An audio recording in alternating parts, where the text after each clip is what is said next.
आज जो है हम आगे अपना टॉपिक जो है उसको डिस्कस करेंगे।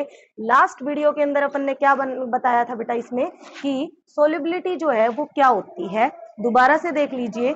Solubility is the maximum amount of substance that can be dissolve in A given temperature.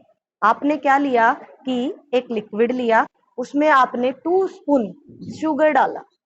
आपने क्या लिया, जैसे 2 स्पून सोलिबिलिटी की बात कर रही हूं मैं यहाँ एक बार ड्रॉ करके।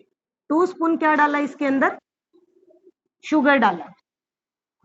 ठीक है, शुगर डालने के बाद आपने देखा वो 2 स्पून शुगर इसके अंदर डिसॉल्व हो चुके हैं, हो गए। उसके बाद आपने इसमें 1 स्पून और डाला, वो भी डिसॉल्व हो गया। 4th वन डालने लगे तो वो डिसॉल्व नहीं हुआ। इसका मतलब ये जो लिक्विड है, ये जो वाटर है, इसके अंदर मैक्सिमम कितना गिवन टेम्परेचर, रूम टेम्परेचर है, फिलहाल रूम टेम्परेचर होता है 25 डिग्री सेल्सियस। ठीक है, उसके अंदर आपने इसके अंदर शुगर डाला और वो 3 चम्मच डिसॉल्व होने के बाद उससे आगे डिसॉल्व नहीं हुआ तो हमारी सोलिबिलिटी यहाँ पे आ गई कि भाई 1 ग्लास वाटर लिया था अपन ने, तो उसके अंदर उसकी सोलिबिलिटी 3.5 स्पून क्या आई, शुगर डिसॉल्वेशन आई। तो मैक्सिमम अमाउंट ऑफ, तो यहाँ डेफिनेशन सोलिबिलिटी की सुनो, maximum amount of substance that can be dissolve in A given temperature. दिए गए तापमान पर सब्सटेंस की कितनी मैक्सिमम अमाउंट घुल जाती है उसको सोल्युबिलिटी बोलते हैं। और सोल्युबिलिटी अब अलग अलग सब्सटेंस की डिस्कस करेंगे। तो आज मैंने यहाँ पे अभी 2 जो है वो शो कर रखी हैं जो आपको पहले क्लास में बता दी थी। ये देखो, पहली तो है solid, solubility of solid in water. पानी में सोलिड कैसे डिसॉल्व होते हैं। तो पानी के अंदर सॉलिड्स की बात करेंगे तो ये सोल्युबिलिटी इन सोल्यूबल और इनसोल्यूबल जो पार्टिकल्स हैं उनके बारे में डिस्कस करेंगे। सोल्यूबल क्या बताया, substance that can be dissolve in water. जो सब्सटेंस पानी में घुल जाए उनको सोल्यूबल सब्सटेंस कहेंगे। तो सोल्यूबल में आप क्या है, शुगर और सोल्ट। ध्यान देना यहाँ पे सॉलिड वर्ड बोला है, solid substance that can dissolve in a water, मतलब सॉल्यूशन ऑफ वाटर। पानी के अंदर अगर घुल रहे हैं तो उनको हम क्या कह रहे हैं, सॉल्युबल सब्सटेंस। शुगर और वाटर दोनों सॉलिड है और वो ये कंप्लीट। सेकंड थिंग यहाँ पे, that completely dissolve in water, या फिर ये कह सकते हैं डिसअपीयर। यहाँ सब्सटेंस में मैंने डिसॉल्व लिखा, आप इस डिसॉल्व की जगह पे क्या लिख सकते हो, डिसअपीयर भी लिख सकते हो, कंप्लीटली डिसअपीयर।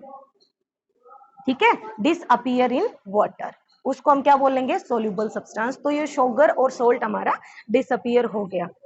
इसके बाद में अब यहाँ एक रीजन आया, रीजन बेस्ड क्वेश्चन है।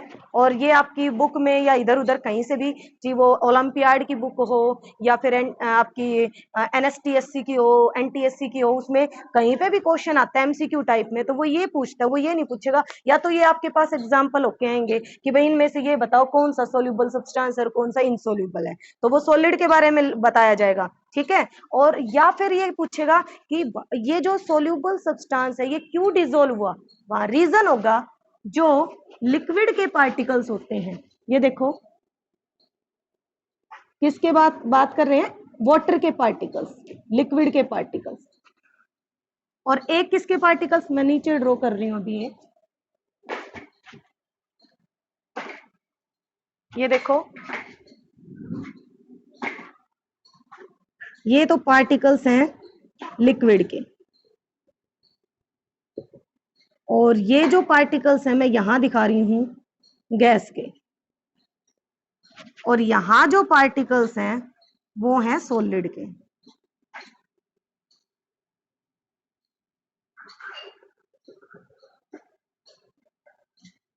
तीनों में डिफरेंस आपको अच्छे से क्लियर हो रहा होगा। ये पार्टिकल्स हैं सॉलिड, ये हैं लिक्विड, और ये हैं गैस। यहाँ सॉलिड के पार्टिकल कॉम्पैक्टली अरेंज्ड होते हैं। कॉम्पैक्ट का मतलब उनके बीच में गैप कम होता है, स्पेस कम होता है, जबकि लिक्विड के जो पार्टिकल्स हैं उनमें space as compared to solids क्या होता है, ज्यादा होता है। और गैस की बात करते हैं तो they are apart, their particle are apart from each other, वो एक दूसरे से क्या होते हैं, अलग अलग होते हैं। तो यहाँ पे ये देखो, अब मैंने ये सॉलिड जो है यहाँ आपको इसमें डिसॉल्व करवाया, लिक्विड था यहाँ पे अपना, ठीक है, और लिक्विड में अपन सॉलिड मिक्स कर रहे हैं। तो वो मिक्स क्यों हो रहा है, क्योंकि यहाँ पे जो लिक्विड के पार्टिकल्स हैं, देखो इस चीज को बता रहे दोबारा, जो लिक्विड के पार्टिकल्स हैं उनके बीच में क्या है, गैप है, और हमने उसमें शुगर के पार्टिकल्स डाले, तो वो शुगर के पार्टिकल डिसअपीयर हो गए। जो गैप था किसका, जो लिक्विड के पार्टिकल्स का गैप था, वाटर के पार्टिकल्स के बीच में जो गैप था उसके अंदर वो डिसअपीयर हो गए, उन्होंने उनकी जगह ले ली। ठीक है, तो वो क्या कहलाए यहाँ पे, सोल्यूबल, सोल्यूबल सब्सटेंस कहलाए। अगला इनसोल्यूबल, इसके लिए हम कह सकते हैं कि the substance that can not be disappear या डिजोल्व, तो यहाँ डिजोल्व भी लिख सकते हैं और डिसअपियर, इसमें डिजोल्व ही रखो आप, क्योंकि आप कहीं पे जैसे डिसअपियर वर्ड आता है, कहीं पे डिजोल्व, तो आप उस चीज में कंफ्यूज हो जाओ, तो इसलिए मैंने दोनों पॉइंट लिख दिए, यहाँ पे डिसअपियर और यहाँ पे डिजोल्व। ठीक है, तो ये डिजोल्व नहीं होते, इनमें एग्जाम्पल जैसे सैंड, चाक पाउडर और साडस्ट। सैंड और चाक पाउडर अच्छे से पता है, सारडस्ट होता है लकड़ी का बुरादा। ठीक है, वो मिक्स नहीं होता पानी में, वो पानी के अंदर या तो वो सस्पेंड कर जाएंगे, बीच में लटक जाएंगे, या फिर वो उसके ऊपर रह जाएंगे, या फिर नीचे बैठ जाएंगे। जैसे सैंड आपने देखी होगी, ये क्या करती है, सिंक कर जाती है, कुछ समय बाद बिना डिस्टर्ब किए इस लिक्विड को छोड़ा तो नीचे बैठ जाएगी। चॉक पाउडर देखा तो वो वाटर के अंदर क्या करेगा, सस्पेंड कर जाएगा, जो हैवियर पार्टिकल है that will be sink down into the water, but जो लाइटर पार्टिकल्स हैं दैट आर इनसोल्यूबल, वो क्या करते हैं, वो लिक्विड के अंदर, वाटर के अंदर सस्पेंड कर जाते हैं बल्क में। सारडस्ट, ये हल्के होते हैं, इनकी जो डेंसिटी है वो वाटर की डेंसिटी से हल्की होती है, तो ये फ्लोट कर जाते हैं, ऊपर रह जाते हैं, तो ये तीनों के तीनों इनसोल्यूबल कहलाएंगे। इसके बाद नेक्स्ट पॉइंट हम रीड आउट करेंगे,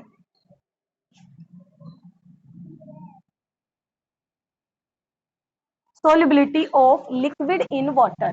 या देखो, अब इस लास्ट जो टॉपिक था उसमें तो किसके बारे में था, सॉलिड्स के बारे में, अब किसके बारे में, लिक्विड्स के बारे में।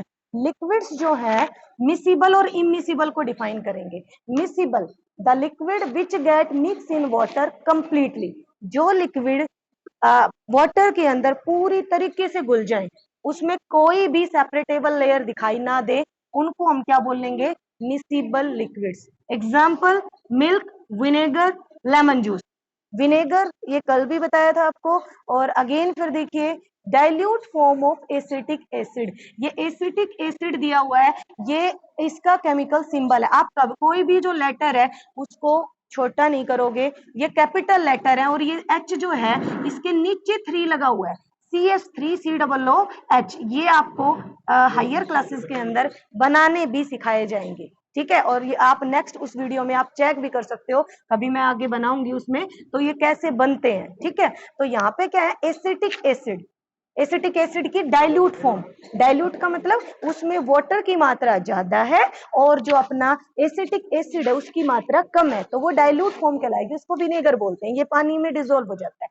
तो ये हमारे हो गए miscible liquid. Immiscible liquids, the liquids which cannot be mixed in water and form a separate layer after after keeping undisturbed for some time। अब अगर हम उस लिक्विड को कुछ समय के लिए बिना डिस्टर्ब किए रखें और उसमें हमने कोई दूसरा लिक्विड डिसोल्व किया है और कुछ समय के बाद देखोगे तो उसमें एक लेयर बन जाएगी। तो आपने देखा होगा kerosene oil, mustard oil, starting में जब डालते हैं तो बबल्स की फॉर्म में दिखते हैं हमें, लेकिन जैसे हम उसको मिक्स करते हैं ये लगता है जैसे मिक्स हो गया है, बट जब हम उसको सेपरेट करके रख देते हैं, मतलब कुछ समय के लिए बिना डिस्टर्ब किए, तो आप क्या पाओगे कि वो मिक्स नहीं हुआ, उसकी लेयर ही ऊपर आ गई। क्यों, यहाँ पे रीजन होता है बेटा डेंसिटी का।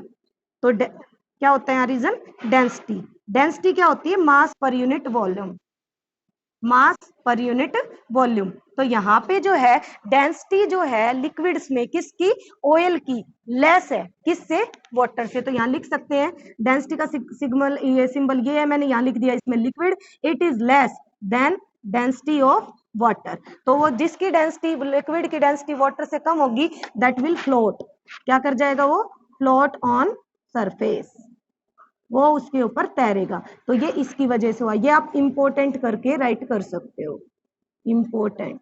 ठीक है, इसके अंदर ये देखो नीचे, आई थिंक दिखाई नहीं दे रहा होगा, मैं दोबारा से दिखाती हूँ। ये देखो इंपोर्टेंट में यहाँ लिख सकते हो, डेंसिटी जो है वो क्या होती है, मास पर यूनिट वॉल्यूम, और डेंसिटी क्या होगी, डेंसिटी का सिंबल होता है रो, लिक्विड के लिए एल, और ये सिंबल मैंने लगाया ग्रेटर देन, क्योंकि लिक्विड की लेस देन होती है वाटर से, तो वो फ्लोट कर जाएगा वाटर सरफेस पे। ये टॉपिक आज का अपना इतना ही था।